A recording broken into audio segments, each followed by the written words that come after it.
नमस्कार, उत्तराखंड की खबरों में आपका स्वागत है। मैं हूं आपके साथ शैलजा त्यागी। तो हल्द्वानी में कांग्रेस नेता और विधायक सुमित हृदयेश ने केंद्र सरकार की नीतियों पर सवाल उठाए हैं।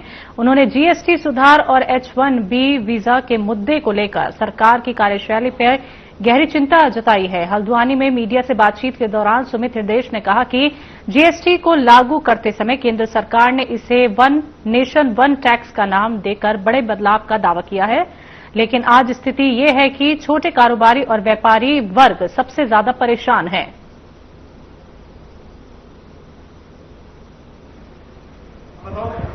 आप बोलो।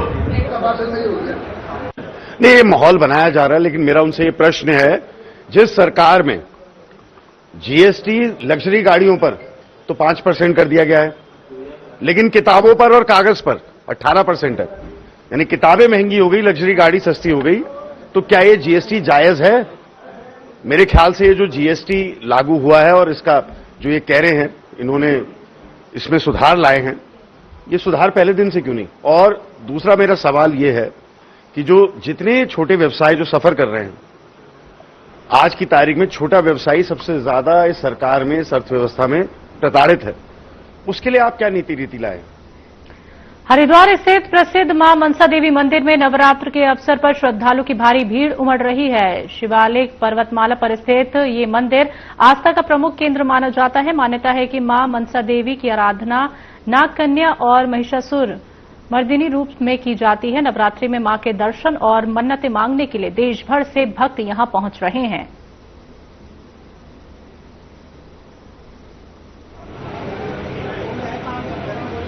मेरा अनुभव बहुत अच्छा रहा। मैं पहली बार यहाँ पे आई हूँ, तो मुझे लगा था यहाँ बहुत भीड़ होगी, जैसे नवरात्रा है इस उससे मुझे लगा था बहुत भीड़ होगी, लेकिन ऐसी कोई भीड़ मिली नहीं। रोपवे की टिकट मिल गई, फिर रोपवे के थ्रू मतलब बहुत सुगम रास्ता हो गया है और बहुत आराम से आ पाए, बहुत अच्छे से हमारे दर्शन हो गए। आपने सुना होगा कि मन्नत यहाँ पे पूरी होती है, आपने मांगा, अगर मन्नत पूरी होती है तो अगले साल भी?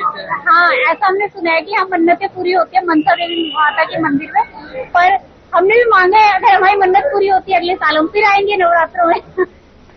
देश भर में शारदीय नवरात्रि की धूम मची हुई है। इसी बीच सांस्कृतिक व धार्मिक नगर अल्मोड़ा में शारदीय नवरात्रों की भव्य शुरुआत हो चुकी है। वहीं इस शुभ अवसर पर श्रद्धालु मां दुर्गा की पूजा अर्चना में जुटे दिखाई दे रही हैं। साथ ही जनपद के मंदिर नंद देवी, स्याई देवी, कसारा देवी, वानड़ी देवी और साथ ही आपको बता दें कि लंबी लंबी लाइनें भक्तों की दिखाई दी। तो इस मौके पर भक्तों ने मां के चरणों में शीश झुकाकर सुख समृद्धि की कामना की।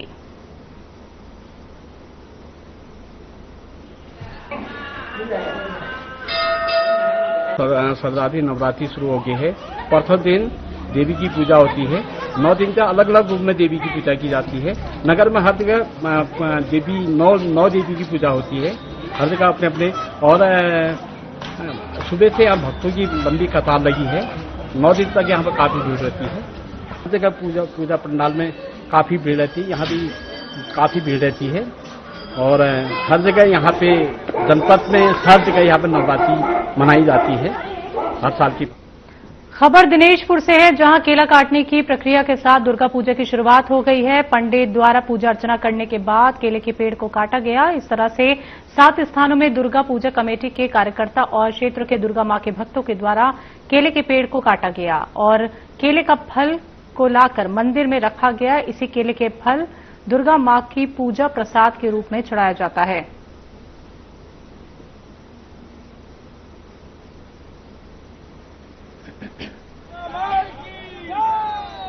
मैं आपके चैनल के माध्यम से सभी को नवरात्रि दुर्गा पूजा की सबको शुभकामनाएं देता हूं, बधाई देता हूं।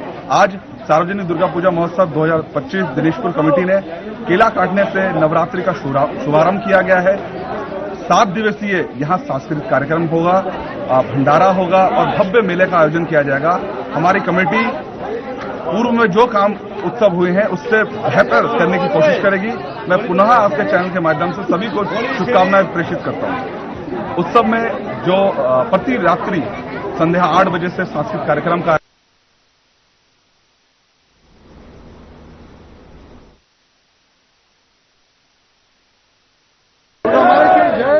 आज कदली छेदन का कार्यक्रम है, जिसे बंगला में बोलता है कोला काटा। आज से ही नवरात्र की जो है शुभारंभ है।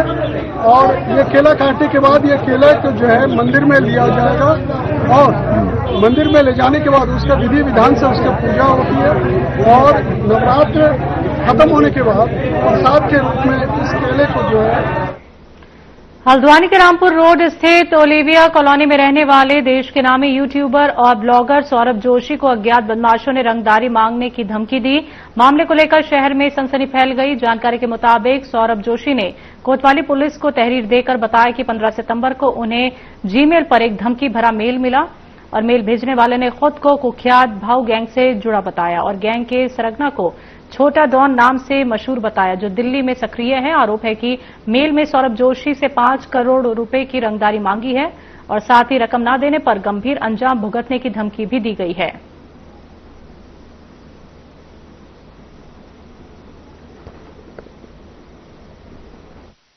देखिए, यूट्यूबर सौरभ जोशी द्वारा एक थाने में एफआईआर दी गई है, जिस पर हमारे द्वारा तुरंत एफआईआर पंजीकृत कर ली गई है।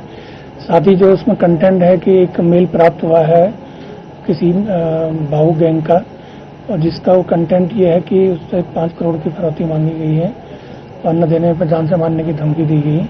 उसमें हमने अपने साइबर सेल और लोकल पुलिस को एक्टिवेट किया है। हमें उम्मीद है हम जल्द इसको भी ट्रैक करके। क्या लग रहा है कोई हमारा बाहर केस में सामने? देखिए, जिस तरह का ये गैंग है, नाम है और इन्होंने इस तरह की इनके जो नेटवर्क है दिल्ली, नोएडा, गाजियाबाद में भी इन्होंने कुछ इस तरह की घटनाएं की हैं। तो हम और नोएडा, दिल्ली पुलिस के भी टच में है। बीती रात काशीपुर के मोहल्ला अली खान में बिना अनुमति के बड़ी संख्या में लोग आई लव मोहम्मद के नारे लगाते हुए जुलूस निकाल रहे थे। जैसे ही जुलूस मोहल्ला थाना साबिक के पास पहुंचा, वैसे ही भीड़ ने पुलिस पर हमला कर दिया, जिससे स्थिति तनावपूर्ण हो गई। पुलिस को अपनी गाड़ी लेकर पीछे हटना पड़ा। वहीं उपद्रवियों ने पथराव कर दिया, जिसमें कुछ पुलिसकर्मी घायल हो गए। भीड़ द्वारा पथराव करने के कारण पुलिस के कई जवानों को चोट भी आई और पुलिस की गाड़ी को भी नुकसान पहुंचा। बता दें कि अराजकता फैलाने की कोशिश की जा रही थी। यहां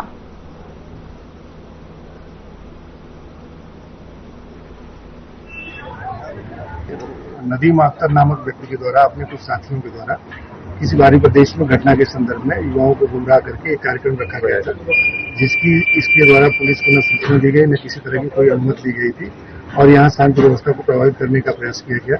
जनता के द्वारा जब इसकी सूचना मिली तो पुलिस बल तत्काल मौके पर पहुंचा। हम सभी लोग यहाँ मौके पर पहुंचे, स्थिति को नियंत्रण में लिया गया। अभी शांति व्यवस्था बनी हुई है। जो लोग भी इसके बहकाव में आकर के या स्वयं द्वारा इसके जो यहाँ शांति व्यवस्था को चुनौती देने का प्रयास किया गया, आइडेंटिफाई कर रहे हैं। कुछ लोगों के द्वारा यहाँ पे को आइडेंटिफाई किया गया, जिनके वहां हमारी टीमें लगी। देश की अर्थव्यवस्था को नई रफ्तार देने वाले जीएसटी सुधारों पर उत्तराखंड के मुख्यमंत्री पुष्कर सिंह धामी ने प्रधानमंत्री नरेंद्र मोदी का आभार जताया और इस दौरान उन्होंने कहा कि ये निर्णय ऐतिहासिक है, जिससे आम जनता और व्यापारियों दोनों को बड़ी राहत मिलेगी। सीएम धामी ने कहा कि नए जीएसटी स्लैब 5% और 18% लागू होने से करीब 200 वस्तुएं सस्ती होंगी, जिससे जनता की जेब में बचत बढ़ेगी।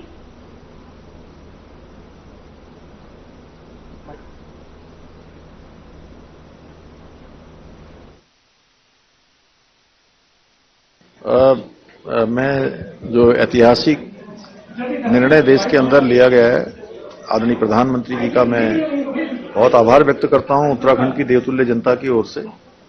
इसमें एक बड़ा स्लैब इस जीएसटी के अंतर्गत बनाया गया है, 5% का और 18% का। इससे बहुत लाभ होने वाला है, मध्यम वर्ग को भी लाभ होने वाला है, सामान्य वर्ग को भी लाभ होने वाला है और उच्च वर्ग को भी लाभ होने वाला है और इससे बड़ी बचत भी होने वाली है और लगभग 200 के लगभग जो है वस्तुएं जो है सस्ती होने वाली हैं और राज्य को भी एक बड़ा जीएसटीपी भी प्राप्त होगा।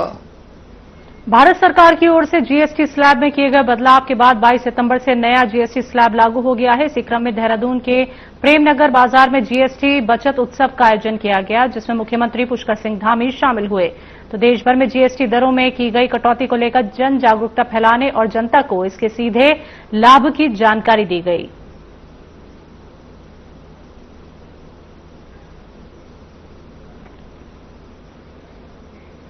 हरिद्वार में श्राद्ध पक्ष की पितृ अमावस्या पर बड़ी संख्या में लोग अपने पितरों के तर्पण के लिए गंगा तट पर पहुंचे, लेकिन इसी बीच एक विशेष आयोजन भी हुआ जहां लोग अपने परिजनों के लिए नहीं बल्कि हिंदू धर्म की रक्षा करते हुए शहीद हुए लोगों के मोक्ष हेतु सामूहिक तर्पण करने आए।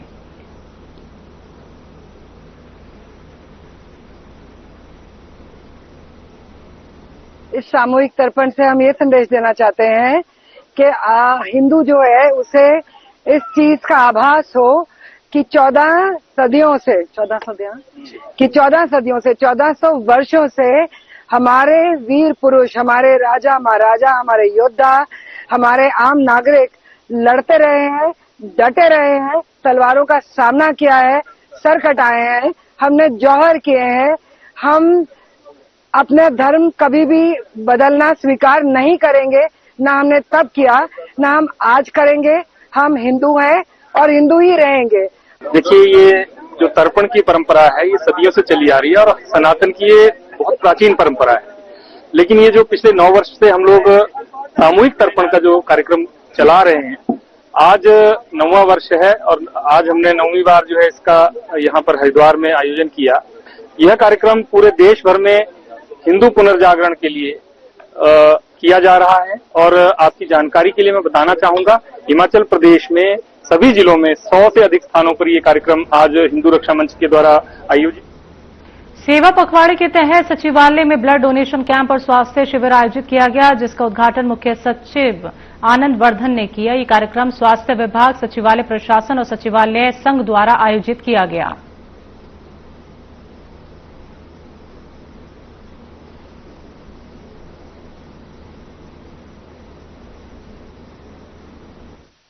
देखिए, ये सेवा पखवाड़ा के दौरान स्वास्थ्य विभाग, सचिवालय प्रशासन और जो हमारा सचिवालय संघ है, ये तीनों अपने ज्वाइंट एफर्ट से यहाँ पे हेल्थ कैंप और ब्लड डोनेशन कैंप ऑर्गेनाइज किया है, जो एक सर्विस है और विशेषकर जो ब्लड्स की रिक्वायरमेंट होती है उसके लिए एक ब्लड डोनेशन कैंप भी है यहाँ पे।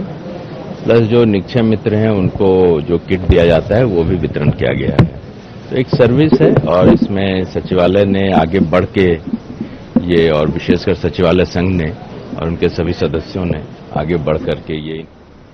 मसूरी देहरादून विकास प्राधिकरण के मुख्य अभियंता हरिचंद्र सिंह राणा ने एक नाले को नदी बताकर नक्शा पास कर दिया। नदी से जुड़े आवश्यक प्रावधानों को पूरी तरह से ताक पर रखकर ये गलत नक्शा पास किया गया। ये पहला मामला नहीं है। पहले भी मुख्य अभियंता हरिचंद्र सिंह राणा ने अपने परिवार की कंपनी की जमीन पर मास्टर प्लान में नाले पर ग्रुप हाउसिंग पास कर दिया था।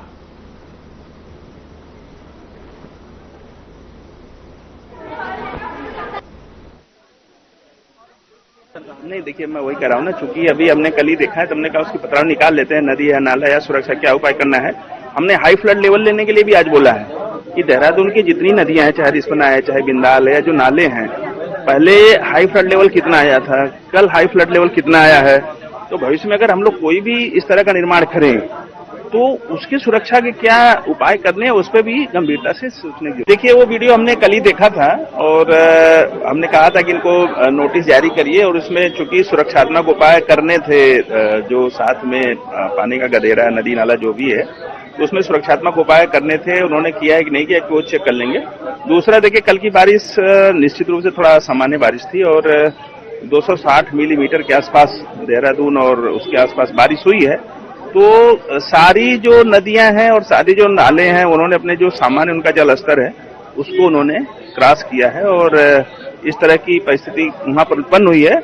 हमने कल ही उनको पक्ष रखने के लिए बोला है। जो भी सुरक्षा उपाय है या नाला है, उसको प्राधिकरण नहीं तय करता है कि कोई भी नदी के स्वरूप में या नाले के स्वरूप में है, वो सिंचाई विभाग उसको तय करता है। सिंचाई विभाग ने एनओसी दिया है? नहीं, मैं पूरी बात कंप्लीट करने दीजिए। तो कोई नदी है या नाला है, वो सिंचाई विभाग ही तय करता है।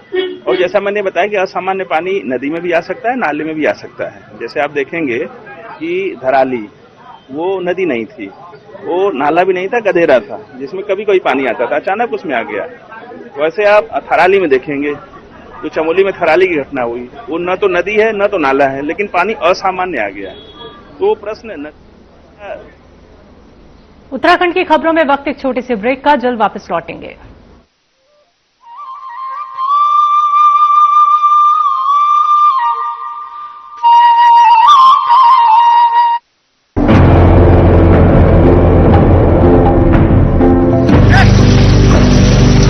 कभी पानी की कमी से सूखते उत्तराखंड के इन खेतों में अब लहलहा रही हैं फसलें। राज्य में सिंचाई की आधुनिक तकनीकी ने खोल दिए हैं किसानों की तरक्की के द्वार। इन सीढ़ीदार खेतों में प्राकृतिक स्रोतों के जरिए पानी पहुंचाना हमेशा चुनौतीपूर्ण रहा है, लेकिन उत्तराखंड सरकार की पहल से सोलर पंप लिफ्ट सिंचाई योजना निर्माण के जरिए पानी को खेतों तक पहुंचाना हो गया है बेहद आसान। लघु सिंचाई परियोजना के तहत सिंचाई के लिए बने सोलर वाटर लिफ्टिंग सिस्टम व अलग अलग तकनीकी से बनाए गए पानी के टैंकों ने पहाड़ की खेती किसानी को दिए हैं नए आयाम। सिंचाई होने से किसान बंजर पड़े खेतों पर नकदी फसलें उगाकर कर रहे हैं लाखों की कमाई। सौर ऊर्जा से चलने वाले पंपिंग सिस्टम से किसानों की बिजली पर निर्भरता भी हो गई है खत्म। सरकार का किसानों की आय दोगुना करने का संकल्प हो रहा है पूरा। हमारे गांव में सोलर लिफ्टिंग पंपिंग योजना शुरू की गई, जहां पर हमारे समस्त गांववासी पुरानी खेती झंगोरा मंडवा और गेहूं मक्की उस पे निर्भर थे। आज इस सोलर पंप लगने से पूरे गांव में सिंचाई पर्याप्त रूप से हुई और हमने यहाँ पर नकदी फसलों का कार्य शुरू किया, जहाँ पर हमने शिमला मिर्च, बीन्स और टमाटर लगाने शुरू करे। जिन खेतों पे कुछ नहीं होता था, आज वहाँ पर नकदी फसलें बहुत अच्छी हो रही है और बहुत अच्छा दाम कमाया। पूरे गांव वालों को बहुत बड़ा फायदा मिला। अब तक सोलर पंप सिस्टम के तहत राज्य भर में 497 जियो और आरसीसी टैंकों का किया गया है निर्माण। स्थानीय संसाधनों के सतत प्रबंधन से उत्पादकता और ग्रामीण समुदाय की आय में वृद्धि करने के लिए प्रतिबद्ध है उत्तराखंड सरकार। सौर ऊर्जा से समृद्ध किसान, समृद्ध प्रदेश।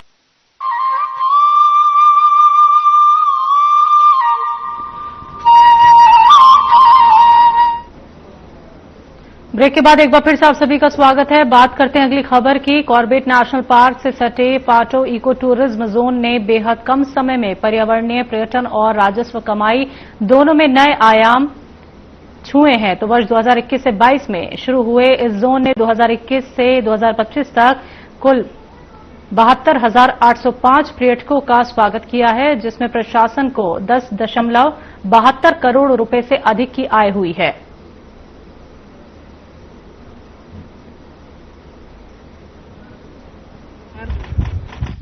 देखिए, पाटो रेंज हमारा इको टूरिज्म जोन है वो लगातार उत्तरोत्तर उसमें बढ़ोतरी हो रही है। और उसको अगर हम लोग ये देखें कि जिस साल हमने शुरू किया था तो वो आप ये समझिए वर्ष हमारा 21-22 में शुरू हुआ था, तो उस साल हमारा टोटल रेवेन्यू था 20,52,000 रुपये। और जो कि अब जो पिछला जो हमारा साल खत्म हुआ है 24-25 का साल, उस 24-25 के साल में हम लोग पहुंच गए थे 3,80,00,000। तो इस तरह से इतना तेजी से वृद्धि हुई है और इतना तेजी से जो उनकी लोकप्रियता बढ़ी है। हरिद्वार में महिलाओं और परिवारों के स्वास्थ्य को लेकर बड़ा अभियान चलाया जा रहा है, जहां रोशनाबाद के प्राथमिक स्वास्थ्य केंद्र में स्वास्थ्य मंत्री धन सिंह रावत पहुंचे और स्वास्थ्य पखवाड़े के तहत आयोजित निःशुल्क शिविर में शामिल हुए। इस दौरान मंत्री ने बताया कि पूरे प्रदेश में करीब 4,500 से ज्यादा मुफ्त स्वास्थ्य शिविर लगाए जा रहे हैं।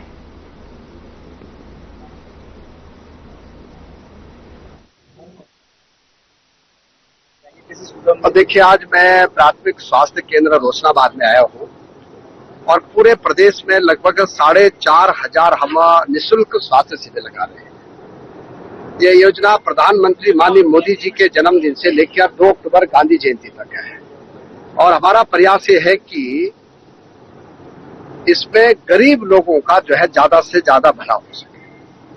प्रधानमंत्री मोदी जी ने एक ध्येय वाक्य दे रखा है पूरे देश को, स्वस्थ नारी सशक्त परिवार। और इसमें लगभग हर व्यक्ति को दवाइयां फ्री दी जाएंगी, जांचें फ्री की जाएंगी और किसी को बिना 1 रुपए दिए हुए जो है बिना पर्ची।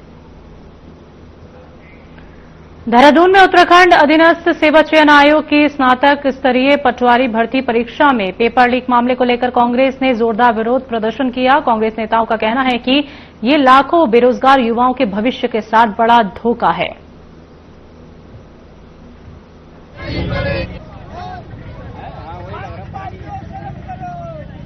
यूके SSC की जो परीक्षा इन दावों के बीच हुई सरकार की कि राज्य में सख्त नकल विरोधी कानून आने के बाद सारी परीक्षाएं पारदर्शी हैं, उस दावे की धज्जियां उड़ गई।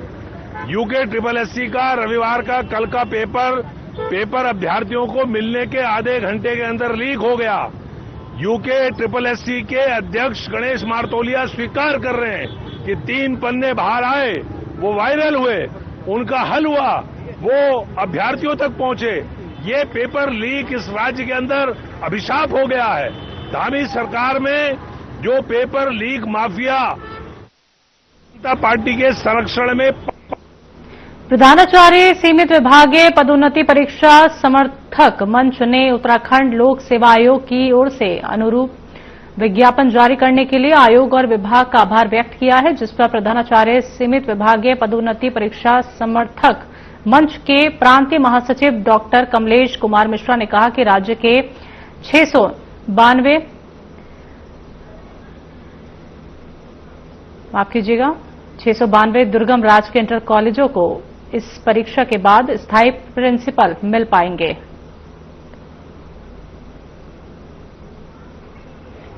ये विभागीय पदोन्नति परीक्षा है प्रधानाचार्य को लेके, इसका हम पुरजोर समर्थन करते हैं और 15,000 से अधिक जो है शिक्षक इसके लिए अहर हो रहे हैं।